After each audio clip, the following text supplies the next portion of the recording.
Ini kan demi kebaikan perusahaan. Paham dong maksudnya? Aduh, asli dah. Kacau banget ini, kacau. Semuanya kacau pokoknya. Sebelum lanjut filmnya, kita tekan tombol subscribe dulu ya. Gratis kok. Jangan lupa aktifkan notifikasinya juga ya. Share ke teman-teman dan berikan komentar jika ada pertanyaan. Yang paling penting sih, jangan skip iklan di channel ini ya. Biar autornya makin semangat menghibur kalian. Oke? Atur aja dah.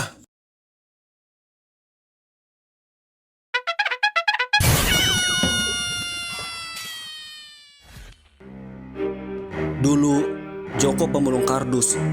Joko menemukan tas Pak Hartono. Joko mengembalikannya. Hartono berterima kasih. Joko ditawarkan bekerja di pabrik dan diangkat jadi orang kepercayaan Pak Hartono. Hartono pergi ke luar negeri untuk membuka cabang baru. Joko menggantikan Hartono di pabrik. Tetangganya, Bandi, iri dengan kesuksesan Joko. Bandi menghasut Joko untuk bekerja di perusahaannya. Bandi diterima oleh Rudi. Bandi membuat rencana busuk. Joko dituduh korupsi. Joko mengundurkan diri. Harga saham anjlok. Joko mengadu kepada Hartono. Hartono siap kembali ke pabrik utama dalam negeri dan berniat memperbaiki benang kusut ini.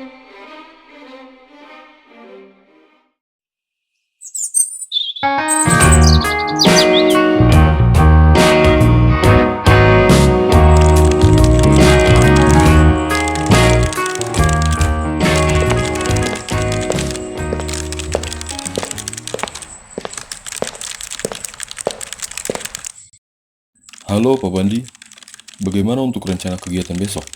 Apakah sudah disiapkan? Halo. Oh iya Pak Rudi. Iya dong, tenang aja. Saya akan persiapan sebaik mungkin kok. Mudah-mudahan sesuai dengan harapan ya Pak.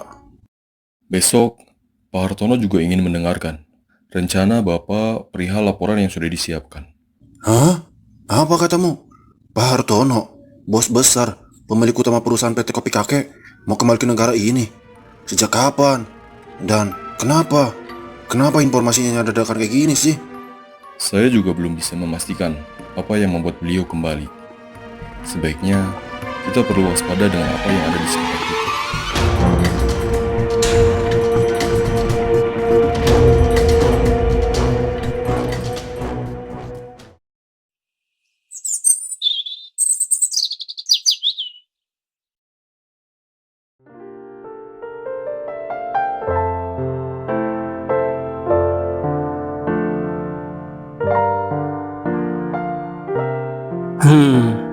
Dulu aku cuma seorang pemulung. Hidupku sederhana, tapi hidupku tidak sesemrawut sekarang. Ternyata miskin dan kaya itu sama ya. Sama-sama tidak enak jika kurang disyukuri. Sudah Mas, sebaiknya kita tidak usah berurusan lagi dengan Pak Bandi.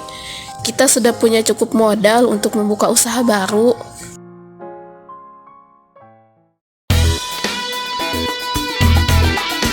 Tak berapa lama kemudian, Siti masuk ke dalam rumah saat Pak Bandi menemui Joko.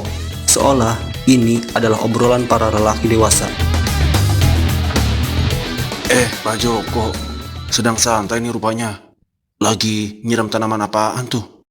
Pak Bandi, saya lagi nyiram bunga Pak, biar nggak layu seperti hubungan kita antar tetangga. Udah Pak, tudupain aja ya Pak. Ada keperluan apa ya Pak Bandi? Hehehehe. Gini Pak Joko, kita ini kan dulu suka makan bareng pas masih sama-sama susah. Masih inget dong, pas kumpul-kumpul di rumah saya di ruang tamu. Pas saya baru pindah ke sini. Tapi sekarang kita saling diem-dieman gini, kayak orang asing. Pak Bandi, kita menjadi asing begini karena Pak Bandi sendiri memilih jalan yang kita tidak sepakati bersama Pak. Nggak ada kesepakatan gimana. Saya sih cuma cari hidup yang lebih baik aja, Jok. Tapi Pak, bukan menginjak saya Pak untuk naik ke sana. Padahal saya harap bisa saling mendorong, bukan saling menjatuhkan. Hah? Nginjak kamu? Saya nggak pernah tuh nginjak kamu. Ya mungkin saya terlalu jauh kali ya. Tapi salah kamu sendiri, hidup lurus-lurus aja. Udah gitu, saya juga capek di belakang kamu terus. Saya lebih baik kehilangan jabatan Pak dan hidup bahagia walau sederhana daripada hidup mewah berpangkat tetapi harus pura-pura bahagia. Satu hal lagi Pak, saya tidak pernah menganggap Pak Bandi di belakang saya, tetapi Pak Bandi sendiri yang mundur. Joko, kamu masih marah ya?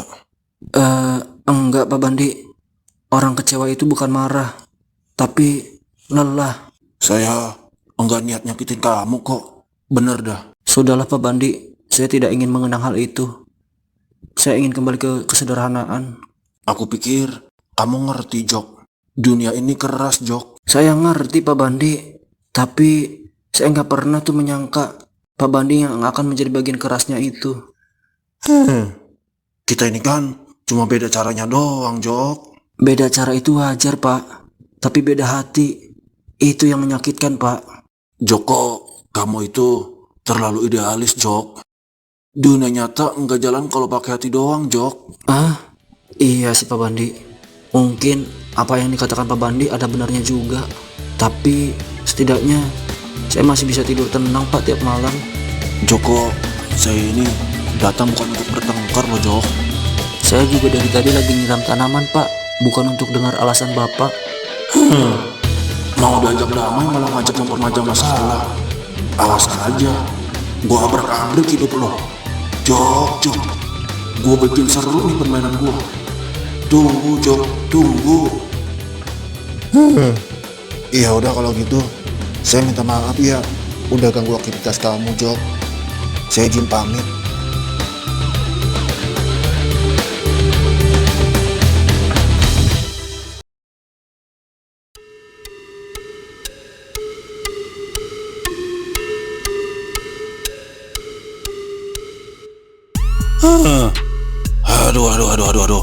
Aduh, gawat ini, gawat banget ini. Gawat kenapa, Mas? Kacau. Aduh, asli dah, kacau banget ini, kacau, semuanya kacau pokoknya. Kacau kenapa, Mas? Pokoknya ini gawat dan kacau ini. Aduh, puyeng dah. Itu loh, Pak Hartono, pemilik utama pabrik kopi, katanya sih mau balik lagi ke kota ini gara-gara lihat harga sahamnya anjlok. Dan dia tahu kalau Joko itu sudah tidak bekerja lagi di sana. Aduh. Udah gitu, karyawan di sana lagi pada kagak beres tuh. Tapi Mas udah pecat-pecatin tuh karyawan yang kagak beres. Makin gatel aja nih jidat. Itu si Joko udah diajak kerja sama belum? Dia mau berdamai dengan kita lagi. Boro-boro. Barusan Mas ajak ngobrol enak. Malah bikin enek. Kalau begitu, ini saatnya. Saatnya untuk apa tuh? Jangan bilang ini saatnya kita untuk pindah rumah dan kabur ke negara lain. Ini saatnya kita balas dengan mengaktifkan rencana B. Rencana B?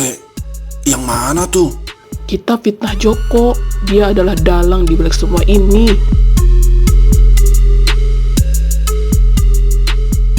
Iya juga ya, kita punya rencana B. Kok Mas bisa lupa ya dengan rencana B? Aduh. Oke lah kalau begitu, kita buat permainan ini makin seru. Atur aja dah, terserah. Dari dulu Mas mau kempesin tuh mobilnya si Joko. Malah yang kempes hartanya dia.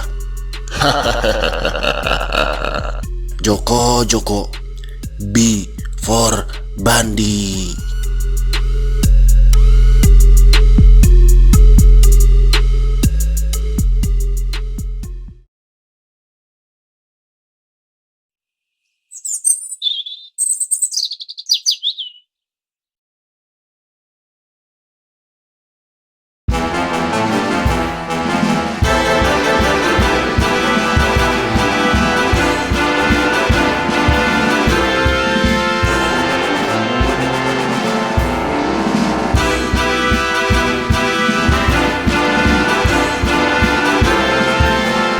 Pak Rudi dan Pak Bandi, mereka adalah orang yang solid.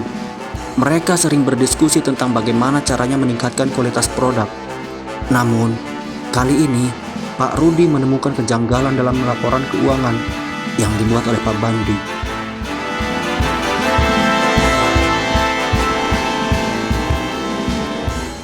Pak Bandi, Sebaiknya kita membicarakan hal ini sebentar. Oh, tentu. Silahkan duduk, Pak Rudi. Ada apa memangnya? Sepertinya serius sekali tuh. Jangan serius-serius lah. Kita ini kan tim yang solid selama ini. Santai aja udah. Saya melihat sepertinya ada yang tidak beres. Anda bilang laporan bulan lalu surplus, tapi data aslinya defisit. Selisihnya hampir 500 juta. Oh itu. Jadi gini loh Pak Rudi. Saya ini kan pakai cara kreatif supaya laporan nggak bikin panik. Nanti kalau semua tahu perusahaan defisit, mereka semua bisa kabur Pak, karena posisi perusahaan lagi di pinggir jurang. Jadi, Anda mengakali data? Saya tidak pernah mengakali data, Pak Rudi. Saya ini cuman sedikit memoles. Paham dong maksudnya? Ini kan demi kebaikan perusahaan. Lagi pula, bukannya saham mulai naik ya minggu ini. Itu bukan karena Anda, Pak. Tapi karena kepercayaan publik bahwa saya kembali menangani perusahaan ini. Tapi, tetap dong. Kan di dalamnya ada nama saya di sana. Pak Rudi terdiam dan sedikit curiga dengan semua gerak-gerik Pak Bandi akhir-akhir ini.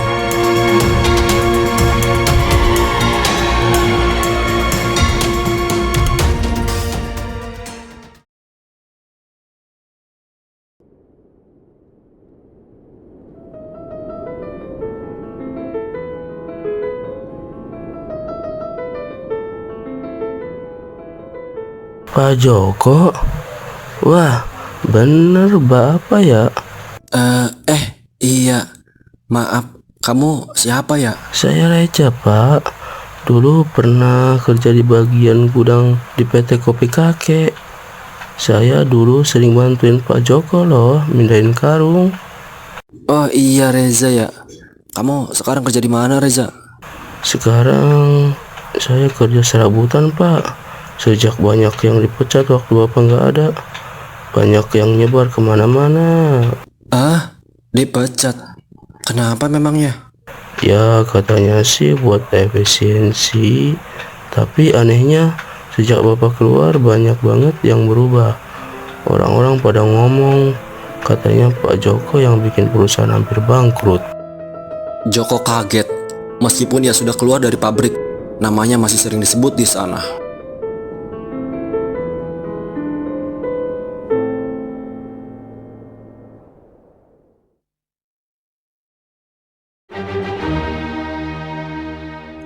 Ada, saya harus rapikan dokumen lama nih. Jangan sampai ada nama saya di dokumen keuangan bulan Januari sampai Maret. Anda panik, Pak Ban? Hah? Enggak dong Pak Rudi. Saya lagi bersih-bersih file aja kok. Perusahaan ini kan butuh penyegaran. Kalau terlalu banyak tumpukan file kan nggak enak dilihat. Udah kayak TPS aja nih gudang file. Pak Bandi, Anda tetap memutarbalikkan fakta, meskipun sudah hampir ketahuan. Saya bisa saja menyeret ini ke jalur hukum, kapanpun, dan Anda bisa kehilangan segalanya. Hah? Maksudnya? Saya sudah di sini sejak tadi malam, sebelum Bapak merusak file itu. Dan file yang Bapak buang itu hanyalah file salinan yang saya sudah pegang. Atau kita deal aja. Gimana Pak Rudi? Jadi gini loh Pak Rudi. Pak Hartono dan Joko itu kan, mereka itu kan sudah terlalu tua untuk main di dunia sekeras ini. Gimana kalau saya dan Pak Rudi aja yang pegang? Kita berdua. Kita ini kan tim yang solid. Saya bahkan siap store modal baru kok. Saya punya kenalan investor dari luar negeri. Bukan kelas kakap lagi, tapi sekelas ikan paus. Itu loh yang biasa ngobrak-ngabrik grafik harga pasar. Apa tuh namanya tuh? Market maker atau apa tuh? Paham dong maksudnya. Lagi-lagi, Rudi terdiam. Ia tahu Bandi bukanlah orang yang bodoh. Liciknya Pak Bandi gak ketulungan. Ia juga tahu cara bermain aman ternyata.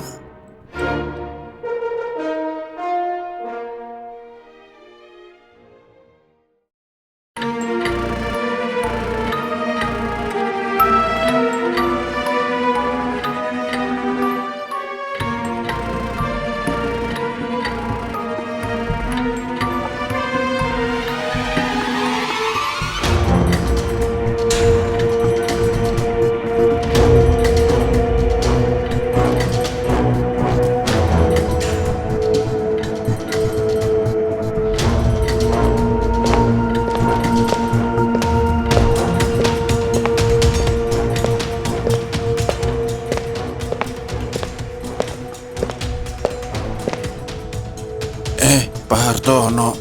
Selamat datang kembali ya Pak. Saya Bandi, Kepala Keuangan. Semoga perjalanan Bapak lancar ya Pak. Jadi ini yang namanya Bandi yang diceritakan Joko itu. Saya tidak pernah mengangkat seorang bernama Bandi ke posisi itu. Saya yang menerimanya, Ayah. Pak Bandi shock total setelah mengetahui Rudi adalah anak Hartono. Saat kata ayah diucapkan oleh Rudi, Pak Bandi langsung terdiam, mengingat Rudi yang selama ini ikut serta dalam rencana busuknya ternyata seorang mata-mata di perusahaan itu. Wah, makin seru aja nih film. Hah? Maaf Pak, Rudi ini adalah anak Bapak. Perusahaan yang saya bangun selama puluhan tahun anjlok dalam hitungan bulan. Banyak karyawan yang mengundurkan diri. Ada pemutusan sepihak. Gaji macet. Lalu siapa yang sebenarnya memimpin di sini?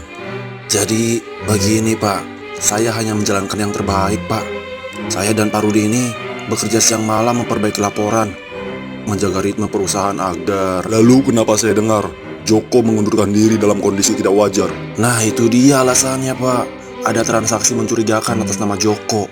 Kami berdua bahkan menemukan bukti transfer yang masuk ke rekeningnya tanpa kontribusi apapun. Dia tetap menerima uang. Kamu lupa ya, Ban? Bukankah itu transferan dari kamu sendiri? Saya akui memang saya yang transfer Pak. Karena saya kira dia masih bagian dari keluarga besar PT Kopi Kakek Pak.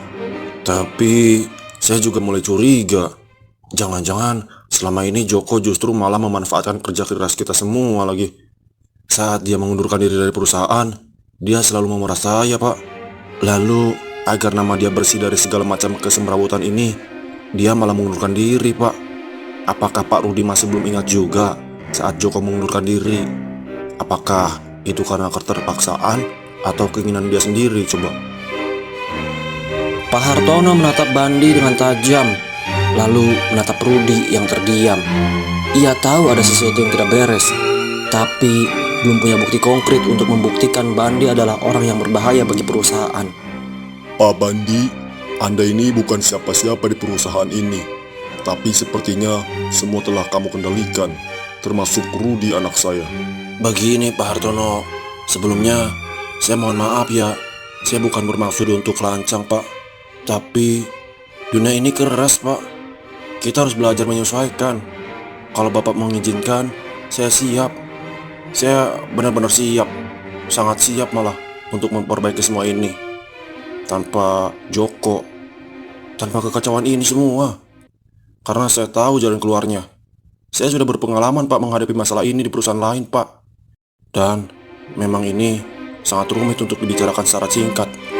Kita memerlukan waktu untuk mengatasi hal ini hingga ke akar-akarnya Pak.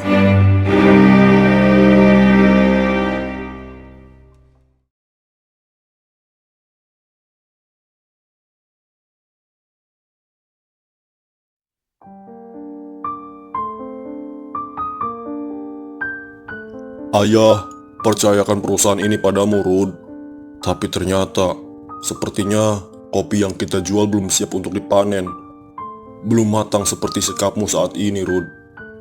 Aku tahu, Ayah. Aku sudah lihat semua bukti. Tapi dia pintar. Dia tidak pernah pakai nama perusahaan. Semua transferan itu atas nama pribadi. Joko bisa dituduh jadi otak semuanya. Dan itu yang Bandi siapkan. Ayah merekrut Joko karena dia jujur, sederhana tapi bersih. Kalau bukan karena dia yang menemukan KTP waktu itu, mungkin perusahaan ayah sudah dijual orang. Dan sekarang, Joko kembali hidup seperti dulu, tanpa pernah tahu kenapa dia dijatuhkan begitu saja. Kita harus segera bersihkan ini, Rud. Jika perkataanmu benar, kamu harus segera keluarkan Bandi. Kalau kita keluarkan dia sekarang, dia akan lempar semua ke Joko. Media bisa memutar balik cerita, tanpa bukti kuat, kita terlihat seperti menyelamatkan orang dalam. Jadi, kita diam. Bukan diam, kita tunggu Ayah. Aku sudah minta orang kepercayaanku kumpulkan bukti. Tapi sementara ini, kita mainkan permainannya. Buat dia percaya bahwa kita sepakat dengan keputusannya untuk melupakan Joko. Rudy, kamu sudah lebih dewasa dari yang ayah kira. Aku belajar dari ayah, tapi kali ini aku harus belajar juga dari musuh.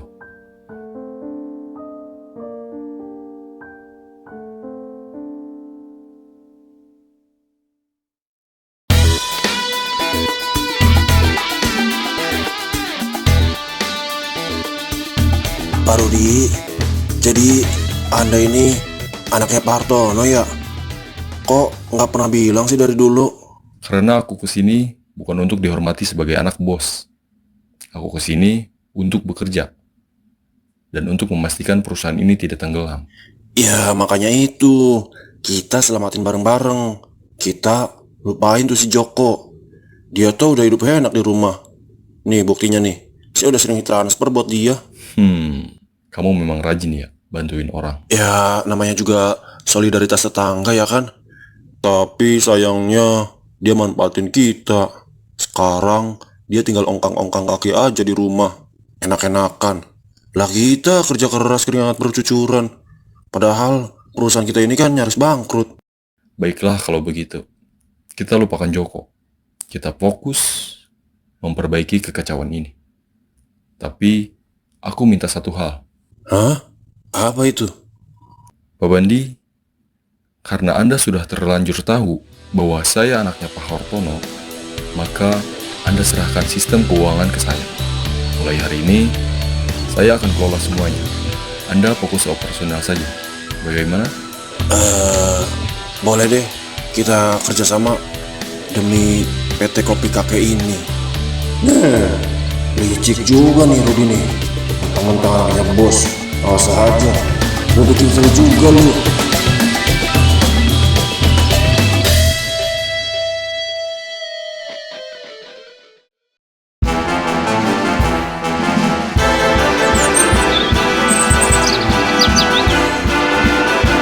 Jadi begini Pak Rudi, kalau kita mau menyelamatkan perusahaan ini, kita harus buang tuh semua hal yang melemahkan, termasuk masa lalu. Itu dia tuh. Maksud Anda, Joko? Nah, iya tuh, tepat sekali. Apa coba untungnya mempertahankan nama seseorang yang bahkan sekarang hidupnya tadi mana coba? Saya di sini bekerja, bukan main-main. Dan semua laporan keuangan ada, sah secara hukum. Saya bahkan rutin store ke rekeningnya dia malah. Sayang sekali. Anda terlalu percaya pada sistem yang Anda kira bisa dimanipulasi selamanya. Hah? Maksud Pak Rudi ini apa tuh? Saya diam bukan berarti saya buta. Anda menggunakan akun Joko, bahkan setelah ia resmi mengundurkan diri. Bukti ini belum saya serahkan ke ayah saya. Saya ingin tahu, apa Anda ingin menyelesaikannya secara baik atau secara hukum?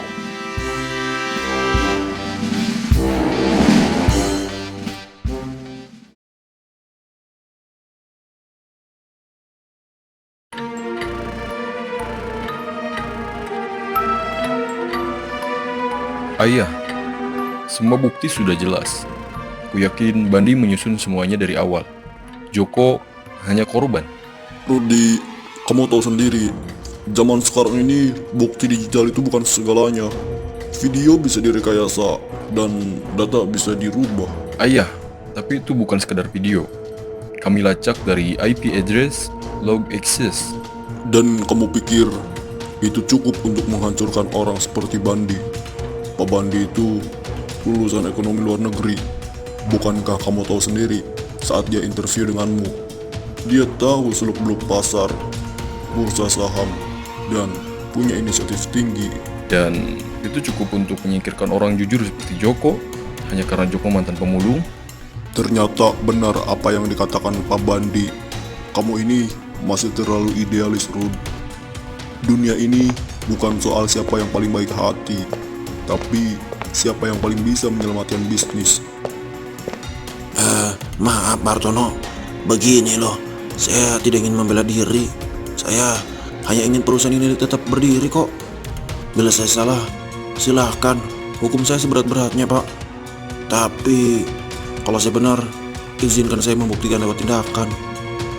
Joko itu mungkin orang yang baik, tapi soal keuangan perusahaan butuh lebih dari sekedar niat baik, Pak. Biarkan waktu yang menjawab. Tapi mulai hari ini, biarkan Pak Bandi menjalankan perusahaan ini. Sementara kamu, Rudi, awasi dari kejauhan. Jangan sampai campur tangan untuk urusan Pak Bandi.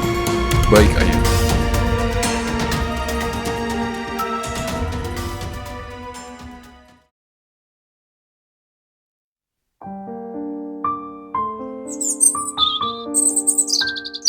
Kamu harus belajar menerima, Rud. Dunia usaha butuh orang seperti Bandi. Dia tangguh. Dan jujur saja, mungkin kita terlalu dekat dengan Joko. Itu bisa membuat penilaian kita bias. Dan memang banyak orang yang sudah diberikan kepercayaan, justru malah melakukan perilaku yang menyimpang. Saya hanya ingin perusahaan ini tetap bersih, Ayah. Kamu kira ayah tidak ingin itu? Tapi perusahaan ini besar, Rud. Dan ayah tidak bisa pertaruhkan semuanya hanya karena urusan pribadi. Oh iya, nanti sore ayah harus kembali ke cabang pabrik di negara Bengotsia. Investor di sana minta kejelasan untuk pembukaan cabang baru. Untuk sementara, biarkan Bandi yang pegang kendali penuh. Pak Hartono hendak kembali ke cabang baru di luar negeri untuk memberikan penjelasan kepada para investor yang akan berinvestasi di perusahaannya.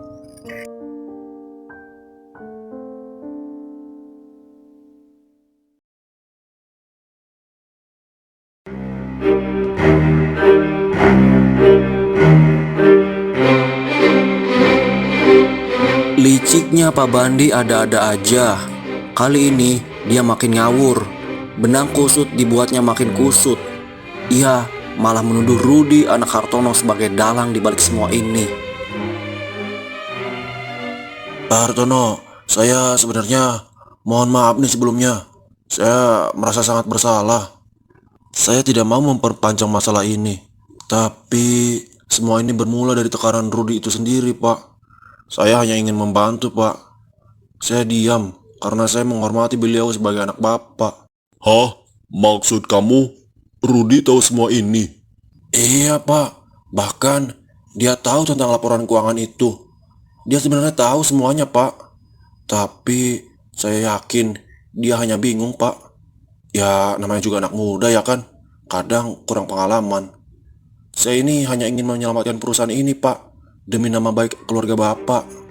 Hartono mulai terhasut. Hartono mulai sedikit percaya dengan ucapan Pak Bandi. Hartono mulai ragu dengan anaknya sendiri. Ia seperti menelan kopi pahit yang sudah basi.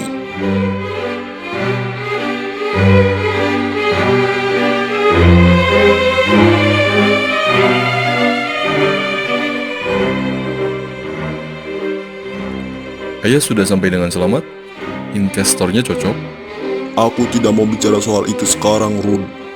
Ada yang ingin ayah tanyakan. Silakan, Ayah. Kamu tahu soal laporan keuangan yang menyebabkan Joko mengundurkan diri? Bandi bilang kamu tahu tentang itu, tapi kamu diam. Apa? Ayah, siapa bilang seperti itu? Saya justru menyelidiki semuanya diam-diam, karena saya tahu ada yang gak beres. Tapi kenapa kamu tidak pernah bilang ke ayah secara langsung? Kalau memang ada bukti, kenapa tidak kau tunjukkan? Karena saya tahu ayah sedang banyak beban, dan saya ingin menyelesaikan dengan tenang. Tapi sekarang, saya malah dituduh. Ayah percaya sama Bandi? Bandi sudah banyak membantu. Dia bilang, kamu hanya ingin menyelamatkan wajah perusahaan dengan menyalahkan dia dan membuat Joko terlihat bersih. Dia bahkan bilang, dia diam karena menghormati kamu sebagai anak saya. Ayah, saya sudah punya bukti, tapi saya menunggu waktu yang tepat. Bandi, ternyata kamu bukan orang sembarangan.